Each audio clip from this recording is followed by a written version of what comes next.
Jackson County. Your Jackson County Commissioners broadcast this meeting over Rogue Valley Television, and it's available for streaming and review at jacksoncountyor.gov.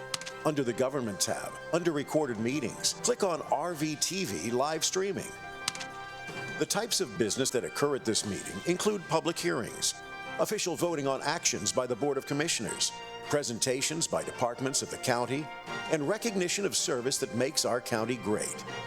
Agendas of the meetings are posted on the Commissioner's Bulletin Board and released on the county's website and through local media in the time required for public notice. Many of the conclusions on the business presented to the Board of Commissioners have been discussed in detail and prepared by the administrative office and staff prior to consideration at this meeting and the official vote. These prior discussions also have been properly noticed and the work done in a transparent manner. We encourage you to come and experience the process by attending any of these meetings or watch online at jacksoncountyor.gov. And now, your Jackson County Commissioners, Rick Dyer, Colleen Roberts, and Randy Sparacino, working for you.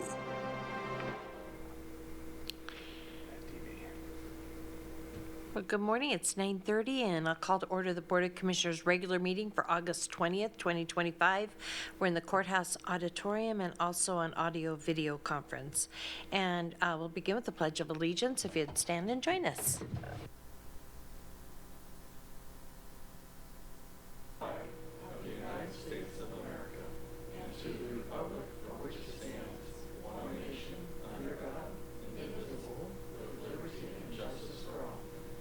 Amen.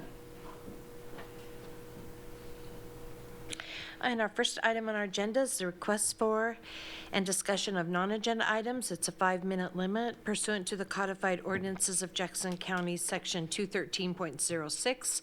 Members of the public may address any item not on the agenda. However, pursuant to RS 192.640, the Board of Commissioners is prohibited from discussing a principal subject that's not on the agenda.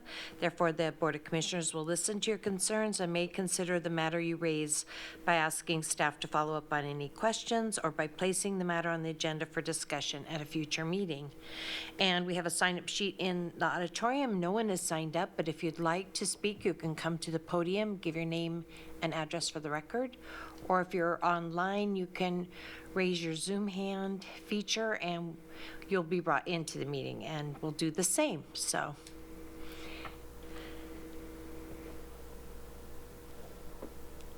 Come on up. We've got someone in the auditorium, and give your name and address for the record, please. Okay. All right. Today I stand not as a respondent, rather the living, standing man, Trevor S., House of Mickelson, beneficiary, creditor, Puente of the Arhuaco tribe, messenger of peace. I'm here to deliver notice of federal law violation 15 U.S.C. 1, 18 U.S.C. 241, 18 U.S.C. 242, 18 U.S.C. 112A, 18 U.S.C. 1116B4, and their Oregon counterparts, 646.725, antitrust, 163.275, coercion, 163.165, assault, 162.235, obstructing justice, 162.415, official misconduct. Each man and woman involved has more than 7 constitutional injunctions and multiple felonies hanging over them. All have converted public duty into private gain. All are in default, headed for arbitration for a 9-figure true bill. Why? For 16 years, I endured mental, emotional, and physical abuse and control while being the provider and caretaker for my wife, our 2 sons. In July 2022, I said no to the abuse. Instead of peace, I was dragged into your corporate machinery of privateers. In August 2022, Julia Renee Wise Mickelson filed a fraudulent restraining order with no verified proof or harm or wrong against I. Instead of submitting to your corporate circus, I traveled to Colombia. I tuned head, heart to peace and wholeness. I became a puente for the Arhuaco tribe, a diplomat, an ambassador, a bridge between nations, between man and spirit. I now travel with peace, with clear vision. I'm here again because jurisdictionless revenue officers are unlawfully holding our private parts, have seized sacred private trust property falsely under the color of law, Nathan Sickler, David M. Duke, Patrick P. Green have 3 years' worth of acquiesced notice of liability, multiple notices of trespass, arbitration, now submits you to the law of the land. I require you to surrender our property bound in private trust agreements standing within sovereign indigenous nations. You have acquiesced to trespass against treaties of peace. A fool submits to fiction. No man may judge a spiritual man. 1 Corinthians 2:15. Now, every oath you swore binds you. Your own hands tighten the rope around your necks as you point a finger in ignorance. And still, as with Jesus, I offer innocence 70 times 7. I'm a diplomat. I'm on a diplomatic mission to see warless. So, I offer you status quo antebellum, the state before the war. Face it, I was lied to and manipulated. Abandonment, victim, prosecutor, hero. Her life's subconscious programming, and you've been pulled into a repeated script of self-destruction. As a result, you are perpetuating her neurological disorder in our private parts, and I do not consent. Each incident where she claimed to be unsafe or injured, when she lost physical and mental control, I never harmed or wronged her. I simply restrained her body to protect her, myself, and our sons. Like calming an autistic child in a tantrum, she simply hurt herself, nothing more, nothing less. And to be clear, I don't consent to any fiction, fictio siti veritati. I reserve all rights reserved, without prejudice, without recourse. And here is the true, unrebutted record, providing complete libel: trespass of verity, trespass of extortion, trespass of unnatural attachments, trespass of undue influence. This record supersedes all false things. Capitis diminitio. Jurisdiction rebutted in full by penalty of perjury. So hear ye, I, a man, am innocent, white and white-handed, clear in equity. I am not lost at sea nor presumed dead. I am the beneficiary of the SUV trust of minor estate, all caps, Trevor Scott Mickelson, copyright, patented trademark.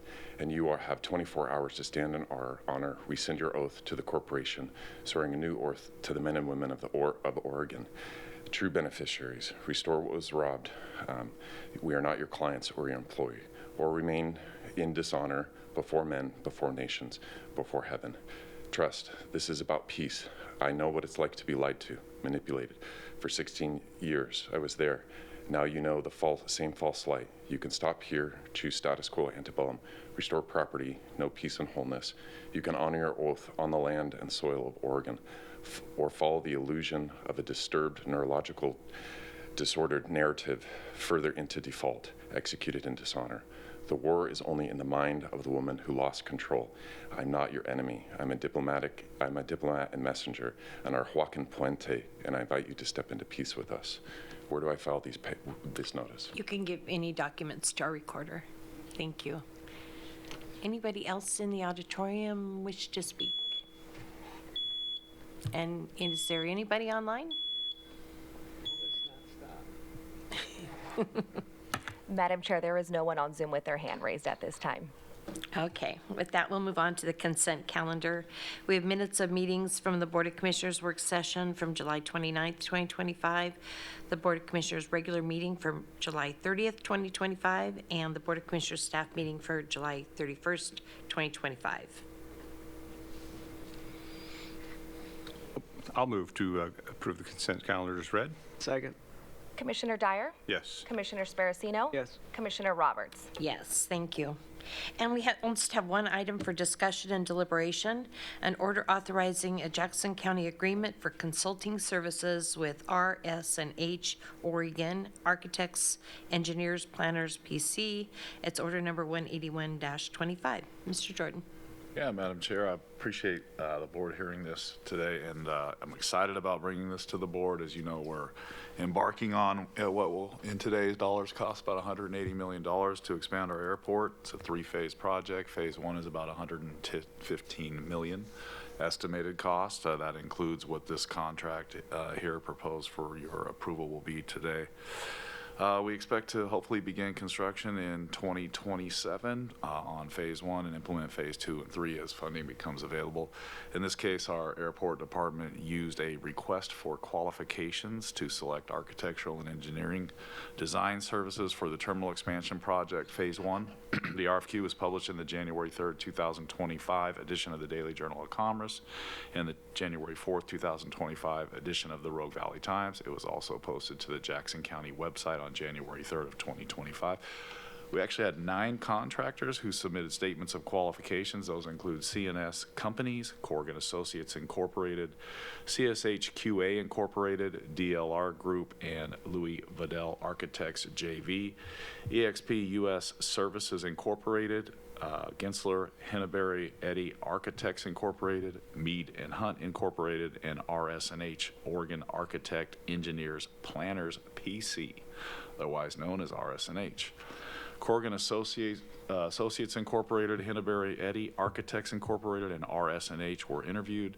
They were scored by a committee, and RS&H was selected as the best qualified to provide architectural and also engineering design services for Phase 1 of the project. Term of the agreements upon execution through 5 years. It actually may be extended for the architectural design and or construction management services for additional phases of the project after Phase 1. Total expense of this contract is $14,400,000.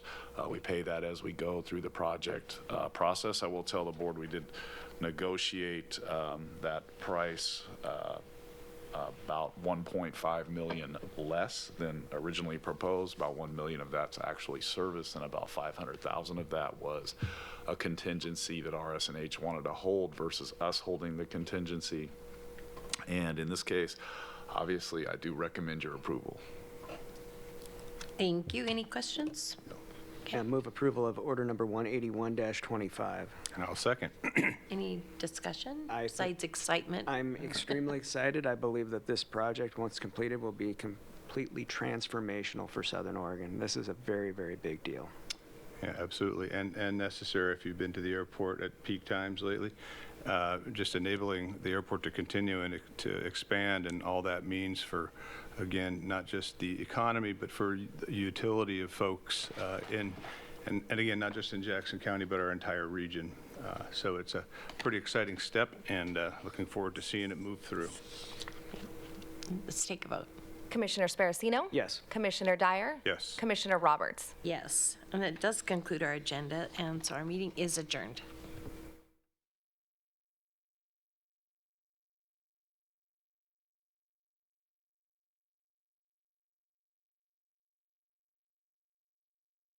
We hope that you've enjoyed this week's Jackson County Board of Commissioners meeting. If you have any questions on any part of the show, please feel free to contact your Jackson County Commissioners or staff. You can find their contact information at jacksoncountyor.gov. To review the content of this or any other meeting, under the Government tab, under Recorded Meetings, click on RVTV Live Streaming.